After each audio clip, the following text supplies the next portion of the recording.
শুভ সন্ধ্যা বন্ধুরা, রাধে রাধে। ভগবান শ্রীকৃষ্ণের বাণী শুনি।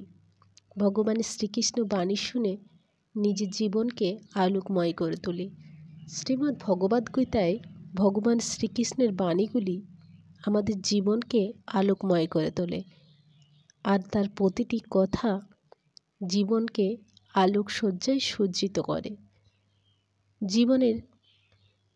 জীবন যখন হতাশাগ্রস্ত হয়, মন যখন চারিদিক থেকে অন্ধকারাচ্ছন্ন হয়ে আসে, তখনই ভগবান শ্রীকৃষ্ণের বাণীগুলি স্মরণ করলে মন কিছুটা হলেও শান্ত হয়, দুশ্চিন্তা মুক্ত হয়।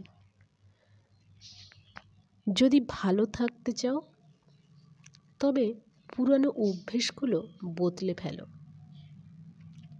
পুরনো অভ্যেসগুলোই তোমাকে ভালো থাকতে দেয় না। চেষ্টা করো নিজের সমস্ত পুরনো অভ্যেসগুলো ছেড়ে ফেলতে। পোশাক পরিচ্ছদের মতো যদি নিজের জীবনের অভ্যেসগুলি একটি বদলে ফেলো, দেখবে অনেক শান্তি পাবে। অতীতগুলো থেকে শিক্ষা নাও। অতীতের যে ঘটনাগুলো তোমাকে কষ্ট দিয়েছে, যেগুলো তোমায় আঘাত করেছে, সেই আঘাতগুলো থেকে কি কি শিখলে, আর সেই আঘাতের পর তুমি কি করলে, কিভাবে সেই আহত হওয়ার পর আবার তুমি উঠে দাঁড়াতে শিখেছ, সেই শিক্ষাটা নাও। নিজের দুর্বলতাগুলোকে গোপন করো, কারণ দরজা খুলতে গেলে তোমার কান্না ভরা মুখ কাউকে দেখিও না, তোমার হাসি মুখটা দেখো। কারণ তুমি কষ্টে আছো জানলে তোমাকে কষ্ট দেওয়ার লোকের অভাব হবে না। তাই নিজেকে নিজের মতো করে খুশি রাখার চেষ্টা করো।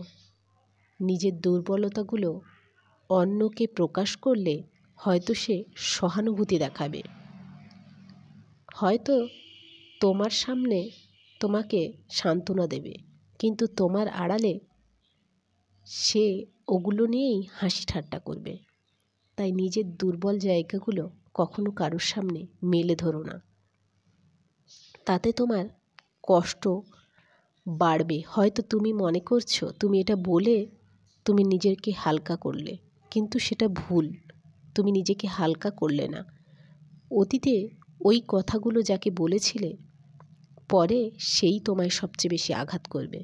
সেই কারণে নিজের গোপন দুর্বলতাগুলোকে নিজের মধ্যেই গোপন রাখো। তুমিই একমাত্র তোমাকে সবার থেকে সাবধানে রাখতে পারবে। অন্য কেউ তোমাকে তোমার মতো করে ভাববে না। তাই অন্যকে বলে হালকা না হয়ে যে অভ্যেসগুলো আছে বা নিজের দুর্বল জায়গাগুলো দরকার হলে খাতায় লেখো, ডায়েরিতে লেখো, অন্তত শান্তি পাবে। কিন্তু কারোর কাছে প্রকাশ করো না।